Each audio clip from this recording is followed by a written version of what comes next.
বাংলাদেশে যে বস্তুটি সবচেয়ে সস্তা তা সম্ভবত জীবন। সুনির্দিষ্টভাবে বললে মানুষের জীবন। ধনী গরিবের আকাশ পাতাল অর্থনৈতিক বৈষম্যের মতো সস্তা জীবনের মূল্যেও রয়েছে বৈষম্য। দেশের সমতল অঞ্চলের মানুষের জীবনের যতটুকু মূল্য, পার্বত্য চট্টগ্রামের পাহাড়িদের জীবন তার চেয়ে ঢের সস্তা। চলতি বছরে বর্ষা শুরু হতে না হতেই আবারও পাহাড় ধসের শঙ্কা দেখা দিয়েছে। এরই মধ্যেই কয়েকটি স্থানে পাহাড় ধসে এবং গাছপালা পড়ে সড়ক অবরুদ্ধ হয়েছে, ঘটেছে বিদ্যুৎ বিভ্রাট। রাঙামাটির কাপ্তাই উপজেলায় টানা বর্ষণের ফলে জনজীবন বিপর্যস্ত হয়ে পড়েছে। এমন প্রবল বর্ষণ অব্যাহত থাকলে বড় ধরনের প্রাণহানি ও ক্ষয়ক্ষতির আশঙ্কা রয়েছে। আর সেই শঙ্কা নিয়ে আতঙ্কে দিন কাটাচ্ছে পাহাড়ের ঢালুতে বসবাসরত প্রায় 500 পরিবারের কয়েক হাজার মানুষ।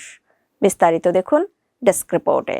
রাঙামাটির কাপ্তাইয়ের মুরালিপাড়া, নোয়াপাড়া, ব্যাংছড়ি, শিলছড়ি